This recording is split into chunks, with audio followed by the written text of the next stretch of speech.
The New York Times dropped a list in late 2020 titled The 25 Greatest Actors of the 21st Century So Far.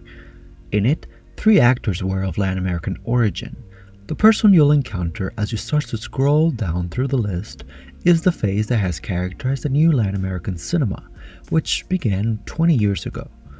One cannot talk about this exciting period in the history of Latin American cinema without mentioning the Mexican actor Gael García Bernal. He's not only a Mexican actor, he's a Mexican actor who can one day become Argentinian or Chilean or Brazilian and has shown commitment and willingness to explore Latin America's range and its people. His performances have united the new continent with the hope to spark empathy and understanding and social responsibilities onto the wounds and problems in the region. In this video, I analyze Gael's early films, which also happen to be the films that made the critics talk about a new Latin American cinematic movement. I talk about how his stardom is tied to an exciting new chapter in Latin American cinema and some of the reasons behind his rise to fame, which led him to become the ultimate Latin America movie star. Before Gael and Mexican directors like Cuarón, Iñárritu, and Del Toro, the landscape of cinema in Mexico and all of Latin America was dire, inconsistent, and for the most part, unexceptional. In Gael García Bernal and the Latin American New Wave by Jethro Sotar, the book details the history of, or rather lack of, cinema in Latin America. Filmmaking in the region has only incremented and been admired in the last 20 years. Beginning with the founding of Hollywood in 1911, Sotar writes that it benefited from, quote, the most cheap land and labor, low taxes, and a wide range of film locations. Within the immediate vicinity were deserts, mountains, forests, and the sea. The movies became big business in the US, where thousands of cinemas opened.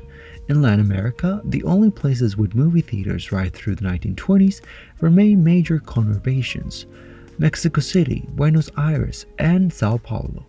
In other words, Latin American countries alone couldn't cover the cost of filmmaking, as there was no infrastructure that would allow filmmakers to turn a profit. No cinemas, no audiences, no money. Then, quote, a boom in cinematic production was linked to wider economic growth in the country. Disruption to general industry elsewhere during World War II allowed Mexican exports to prosper. Thus, Mexico began to dominate Latin American cinema. By the 1940s, the Mexican cinema industry was one of the largest in the world, and the period would be known as La Época de Oro, the Golden Age. But Sotar writes, although there are some real gems in the canon, given state involvement, a special tax law protected the industry, films from the period tended to depict an idealized, harmonious version of Mexico, the country the government wished to portray. In many ways, the Golden Age movies were the precursor for the escapist television soaps that would come to dominate a few decades later. The subsequent decades, the 70s, 80s, 90s, were perhaps non-existent for Mexican cinema, as they hit the brake on producing any due to the country's economic state. What we call the Nuevo Cine Latinoamericano initially took many forms, as the countries in Latin America weren't culturally intercommunicating with each other. Despite of the fact that they were experiencing similar political waves and struggles, such as the rise of communism, dictatorships, and massive economic downturn, also known as the Lost Decade. Sotar writes, in 1968, Argentina, Bolivia, Brazil, Paraguay, Peru, and Uruguay were all under military dictatorships, as well as the Central American countries, beside Costa Rica and Belize. Mexico was in the grip of the PRI party, which ruled for 71 uninterrupted years, although it should be noted that it is Argentina, Brazil, and Mexico, the countries that have been the most prominent in the art of cinema. It was believed that cinema could play a key role in the struggle to overthrow or at least undermine the juntas. In a continent where literacy levels were low, its visual power gave it particular edge. Filmmakers burst on the scene motivated by social rather than artistic, and especially not commercial concerns. The problem with this sort of filmmaking was its appeal, which failed to reach the masses. Local spectators remained faithful to Hollywood instead. This sort of initial filmmaking that was used to denounce corrupt and violent governments had a Marxist tonality that appealed for the most part the elite. In the less fortunate realms of society, escapism has obvious appeal no matter how well-intentioned the experimental new wave cinema might be.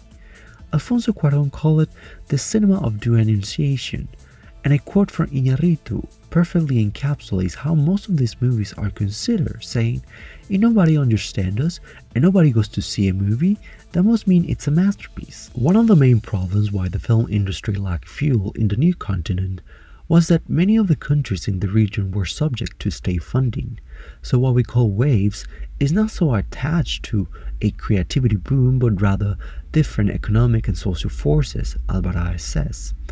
Imagination and storytelling have always been there, but funding was and has been volatile and unpredictable in the region. In Gael's home country, state support for cinema in Mexico has tended to come in 6-year cycles, creating relative booms and busts at the whims of the latest government's interest in or scorn for film. Scholar Luisela Alvarez writes, "The immediate after effect of eliminating or privatizing state companies and reducing state control was a contraction of the industry. This was most evident in Mexico. Before 1990, an average of 90 films per year were made, but after the implementation of President Carlos Salinas de Gortari's free market policies, production dramatically dropped. Another problem has been hegemonic Hollywood." Sota writes, quote, "In both the cinema and television sectors, filmmakers suffer the consequences of a weak state which allows powerful monopolies to set the rules. If exhibition, both on the large and small screen, was regulated to better favor home products, more investors will be persuaded to sink funds into Mexican films, and perhaps the country's top talent will return." Disgruntled Mexicans point out that the government's cultural budget for 2007 was at 0.6% of GDP, significantly less than the 1% recommended by the United Nations Educational, Scientific, and Cultural Organization. In France, they have it very clear. Quote, "Our cinema is not just about money, but the defense of our culture against attacks from North America. For them, it is a matter of identity." Even today, the region doesn't always produce movies that appeals a massive foreign audience, but Latin America as a whole has steadily been improving in the past decade. Of course, there are still setbacks, such as relying on the government's funding and their whims, and the fact that there is no established equivalent of Hollywood in the region. Most films are low budget, and while they can be considered commercially successful, to the eyes of Hollywood, Europe, and even China, their financial success is less than modest. But one thing is true, and that is that Latin American cinema has improved in terms of storytelling, universal appeal, and critical acclaim, and it began here. Before Gael's grand debut in Amores Perros, he started in a few theatrical productions, telenovelas or soap operas, and short films. His first short film, called De Tripas Corazón, Guts and Heart, was nominated for an Oscar in the Best Short Film Live Action category in 1997. From early on, Gael became the lucky charm for a production to snag a nomination at the Academy. Both of his parents were actors. They weren't able to afford a nanny, and so they took him to work with them in the theater. He didn't like acting or saw a future in it, but things changed after he took a sabbatical from college back in Mexico and decided to visit Europe. In London, with little money, he auditioned for the Central School of Speech and Drama, where only 30 out of 3,000 people are admitted. He became the first Latin American to get in. Nearly halfway through his time at Central, Iñárritu phoned Gael in London. The director had him in mind after Gael's small performance in a commercial where he'd sit in a bedroom and cry dazzled him. Gael couldn't miss school, so he had to shoot during the Easter break, which was a 3-week shoot for him. Amores Perros has 3 stories that intertwine around a car crash. All characters are of different socioeconomic backgrounds. In the story Gael is involved in, he plays Octavio, a boy who discovers that the family pet is a top dog in the barrio and enters into fights for money. What is fascinating with every tale is that we see these characters, who all have at least one dog, being similar to their owners. In Octavio's story, an innocent boy and an innocent dog become killers. A pretty woman and a pretty dog suddenly find themselves in a living hell. a hitman comes across his canine counterpart. Sota writes, "The film tackled contemporary issues in such a bold and unflinching manner, captured the mood on the streets perfectly. Portraying the country's problems on screen was seen as further evidence of the emergence of a more mature Mexico, one prepared to recognize the elements of which it was ashamed."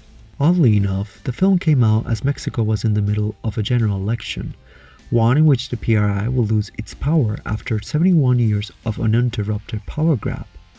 Amores Perros is not only seen as the vehicle that launched Gael into stardom, but it marks a new period of highly critical and commercially successful film productions coming out of the Latin American market. Some 270,000 went to see Amores Perros in its first weekend. It would go on to be the biggest box office draw of the year and finish up grossing $8.8 million in Mexico, making it then the second most successful domestic film ever after Sexo, Pudor y Lágrimas. Amores Perros changed Bernal's life as he told an audience at the National Film Theater. "I saw it for the first time in Cannes, and it was the first time I'd seen myself on such a big screen, and it had a huge impact on me. It was the strangest feeling. I was completely taken in and moved by the way the film transcended our experience of making it, the way it captured it. Suddenly the penny dropped. I understood the nature of cinema." After Cannes, the film gained momentum and went on to spend $1.1 million on advertising. It played on several film festivals across the globe and it earned a nomination for Best Foreign Language Film. Itoma tambien was the return of director Alfonso Cuarón to his native land, a project that took him a decade to completely realize. As he was cast in the film, he received a call from Iñárritu, who needed help with the editing of Amores Perros. If you haven't seen the film, it starts with Octavio, Gael's character, being chased by killers. Cuarón was mesmerized by the actor from the beginning. In fact, Iñárritu had mentioned Gael's talents to Cuarón, but until he didn't see it, he didn't believe it. He sent Gael the script of Itoma tambien to London. How Diego Luna came on board was thanks to Gael, who recommended him. The pair were best friends since they were little. When Luna's mother gave birth to him, Gael's mom went to the hospital to visit her with then 1-year-old Gael. Cuarón knew Luna. After struggling to cast the leads, Sota writes, "Suddenly became obvious and clear. Not only were the two boys perfect for the parts, but their being friends already brought a whole new dynamic, one which could never be created artificially." Gael and Luna had to also update the script for the present day since the slang that Cuarón and his brother, the co-writer of the script, was rather old-fashioned. Itoma tambien is a road movie about two adolescents at the peak of their sexual exploration. They're constantly horny. They embark on a road trip to the beach, a place called Heaven's Mouth, an unspoiled paradise they made up to woo the Spanish woman who would tag along. The movie is pretty clever in setting two adolescents as representatives of Mexico, portraying Mexico as the adolescent nation it is. Also, Luna's character Tenoch is wealthy, Gael's character isn't. Their interactions are representative of the class system in Mexico, with Tenoch even referring to Julio as peasant. They represent the deep socioeconomic gaps that exist in the country as well as the disconnect between social classes to realize the greater social problems. Furthermore, if you've seen the film, spoiler alert, you know that the two best friends slept with each other's girlfriends, which led them to quarrel. Quote, "The best friends cannot be trusted to act honorably when desire comes into play. Similarly, greed has nurtured a culture of corruption whereby Mexico's elite continually betray their fellow countrymen, whereas Luisa from the old world takes them to paradise and then to hell after Tenoch and Julio end up having sex. Luisa doesn't simply complete the triangle but rather shapes it to her taste, as powerful nations often do with developing nations. The sex in the film is quite explicit by any country's cinema standards, but especially so for a Mexican film, Sota writes. There was noise and dismay over the sex scenes, the use of weed, beer, tequila. Basically, this was not a movie for conservatives or pagans whatsoever. And there was outrage. Cuarón responded, "The Mexican government thinks that we should make films to encourage tourism to our country. But Itoma tambien doesn't quite do that because, as well as the beautiful things, it shows some horrible ones too. Misery, corruption, human degradation, and hotels of the lowest quality." What made the movie possible was that it was funded without any government peso, thus cutting any control from the Mexican government and the curated image the government would like to portray of themselves to outsiders. The movie was a success in Mexico, collecting 12 million pesos, which was about $1 million at the time, on its first weekend. It played at several film festivals and collected numerous critics awards, although when it came for the Mexican Cinema Academy to pick the film to submit for the Academy's Best Foreign Language Film category, they went on another direction, choosing Perfumes de Violetas, which was utterly ignored. It was hard not to look at this as a snub, attributing it mainly to censorship from the Mexican government. Nonetheless, Itoma tambien had the last laugh, snagging a nomination for Best Original Screenplay, becoming the first Mexican film to do so. It was a challenging role. Gael's character was younger than the actor. He had to shave, had to spend painful hours inside a car filming, and he had to kiss and simulate having sex with his real-life best male friend. Despite all of this, Sotar writes, Bernal has said on many occasions, of all the characters he has portrayed, Julio is the most like himself. Sotar writes, Gael is very different in Amor than to say Amores Perros or Itoma tambien. His character in Amor is not quite so brilliant. It is darker, more complex, but in his body of work, Amor stands out as a completely different role. The sole attachment of Gael provided a feeling of trust in the project moving forward. Bernal's box office appeal may have excited the production executives, but Carrera, the director, was drawn to the ambiguity he could bring as an actor.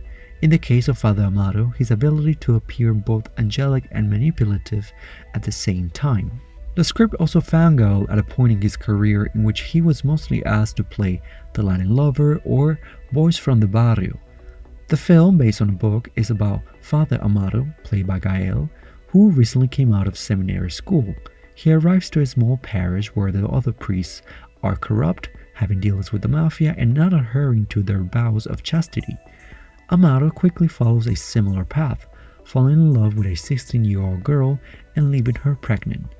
He sees no other solution but to take her to an abortion clinic where things don't go as planned. In the book, Amaro originally was in his 30s, but at the time of filming, Gael was in his 20s, and the film went with that. To prepare for the role, Bernal attended Mass and consulted priests. As the son of liberal-thinking parents, he was not raised a strict Catholic, but it's part of the Mexican culture. Despite rallying up the pro-life people, incense about the fact that the government had partially funded the making of a movie that goes against one of the most prominent and biggest communities in Mexico, the Catholic Church, the second biggest in the world after Brazil, bishops and cardinals line up to protest and defame the film. The most shocking scene in the film is the one in which Amaro seduces Amelia, placing a robe over her head, commenting that she was more beautiful than the Virgin.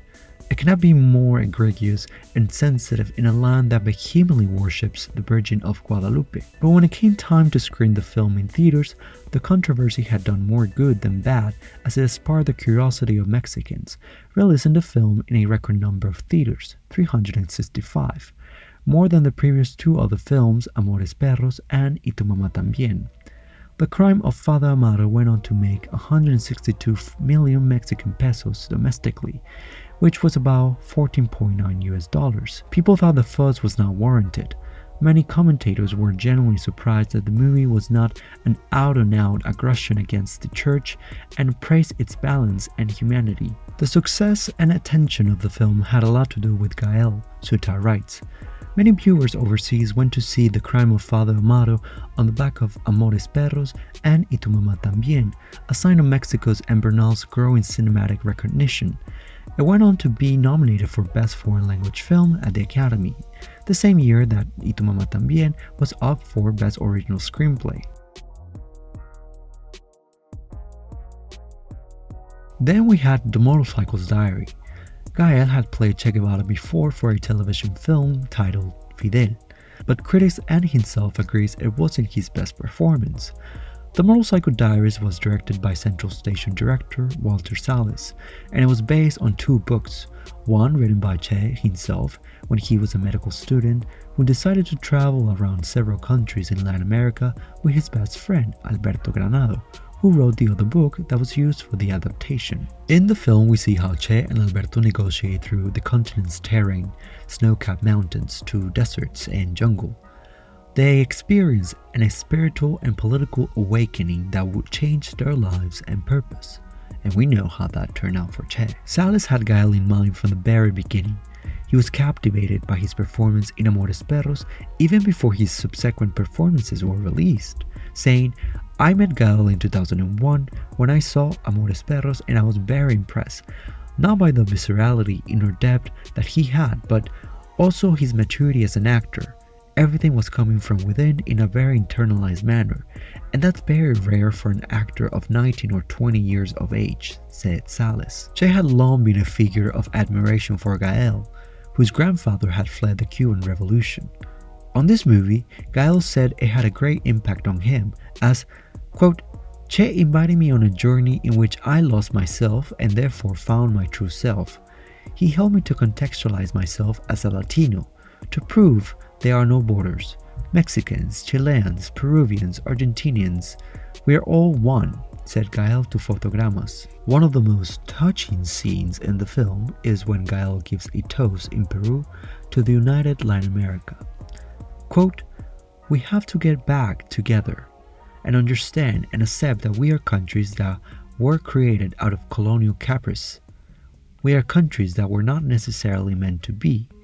It was the church that decided where the country's borders will be, so there's nothing we can do but keep on searching and fighting." Of course, it wouldn't be a Gael García Bernal film without a controversy, as the film was accused of sentimentalism and sympathizing with Che. Nevertheless, the film marveled audiences and critics alike. The direction and performance from Gael were aspects about the film highlighted, commenting on his subtle depiction in which he emanated the idealism of Che Guevara.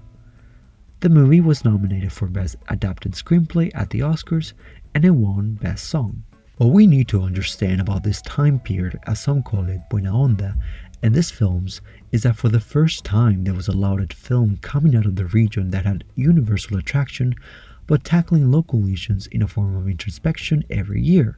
Suta writes, Itoma tambien in 2002, City of God in 2003, and the Motorcycle Diaries in 2004.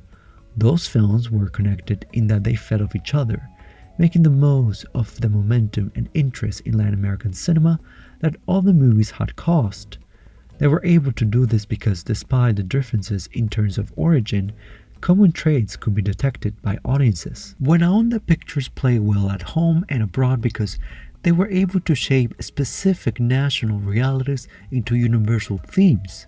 The color and flavor may be local, but topics such as animal instincts in human behavior in Amores Perros, sexual awakenings in Itoma tambien, and coming of age in the Motorcycle Diaries are perennial, understood, and related to the world over. The New York Times writes about Gael as an actor who was gifted, held the screen, and had a face you kept looking at, partly because with his doe eyes and Latin jaw, it seamlessly fused ideas of feminine and masculine beauty. There's something boyish and his good looks and an innocence in his smile that appeals. The French press label him angel face. Gael can bring in a range of emotions to the beholding eye. His angelic smile can suddenly turn devilish. He can be naughty and good. He has sex appeal, all-encompassing qualities that make him a star. What he brings to the table matters in what the success of these films is, and even though some people think that Buena Onda stops at Motorcycle Diaries, or at least it took a pause, I think it has continued to grow. I mean, that's why we call it waves. What is important to remember as well is that movies like Amores Perros, Itoma tambien, and Motorcycle Diaries benefited from highly publicized campaigns in the US about our rights. There is a correlation between the success of the films and the intense advertising campaigns devised by these US-based global distribution networks. You can see it in this chart. But Gael kept a trend in his acting career. I'm not talking about typecasting, but rather the subjects of his films. Films like Babel, Even the Rain, and No, films I would like to talk about on another occasion, among others, have social commentary. In fact, He has been a champion of tackling important subjects on film, leading him to found Canana with his best friend Diego Luna. Canana is a production company that seeks to promote Mexican filmmaking and encourage cinema which tackles subjects typically ignored by commercially driven production houses. For the most part, Gael has avoided films and characters that were stereotypes. An example was when, quote, Alfonso Arau, director of Like Water for Chocolate, offered me the role of Zapata, but in English. A Mexican playing a Mexican in English. A clash with instinct. His instinct favors Latin American films. Although not really a subscriber to the theory of the Latin American New Wave as a movement, Bernal is loyal to its cause. In fact, some people argue that he himself is it. And while he is politically and culturally committed to his native Mexico and Latin America, he is not fundamentally against Hollywood. He has done Hollywood films like The King, Babel, Coco, and the Amazon show Mozart in the Jungle. But, quote, the fact of the matter is that the Hollywood role he is offered are stereotypical Latin lover or sensitive but troubled boy from the barrio. The scripts are too conventional. If the right sort of project and part came to him from Hollywood, he might take it on. And looking at his other performances, such as in Pedro Almodóvar's Bad Education, in which he has to juggle a bunch of things at the same time, such as play a multiple character, put on an accent, change sex without it seeming forced, or place myself inside characters whose cultural baggage I don't share, said Gael on one of the hardest roles he's played. Or his role as the reckless maverick Santiago in Babel, a performance that doesn't over-intellectualize anything, but instead permits innocence to move the story forward. In Even the Rain, Gael tries to make us aware of Latin America's colonial past through a meta-story about a crew of filmmakers who have come to Bolivia to film a historical movie about the fucked up Columbus and the colonial times, while at the same time contrasting it with how post-colonialism has maintained a status quo in keeping indigenous people on the fringes of society with no social mobility and a system that works against them. In No, Gael makes us aware of a more recent but still painful past, dictator and killer Pinochet, and the 1988 plebiscite that ended his dictatorship. Neruda delves into the brutal suppressions of communism and poet Pablo Neruda's escape out of Chile. Today, Gael keeps walking the line between indie Latin American films and Hollywood, appearing in big productions like Coco and an upcoming HBO series titled Station 11, and a film directed by M. Night Shyamalan. At the same time, he keeps delivering art house films like Museum and Emma. What makes Gael García Bernal the ultimate Latin American movie star is his commitment to tell authentic stories about the region and his unwillingness to sell his soul, rejecting moving to Hollywood and handpicking his projects, often choosing for small independent films over playing one of the many perpetuating stereotypes from Hollywood. I think if Gael were offered the sort of roles he's offering in Latin America, he would have moved to Hollywood a long time ago. When he chooses a Hollywood production, it usually means a well-thought-out character, so full of life just looking at his eyes. But yet, we are so lucky Hollywood is too ignorant to recognize one of the rarest and most magnetizing talents we've seen gracing the silver screen. Gael also saw the rebirth of Latin American cinema. He practically was part of the pioneers who built the new Latin American New Wave. So why would he give in to an industry that scarcely does anything exciting with the Latino community in mind, when it's becoming more of a habit to see every year gems of movies coming out of the region?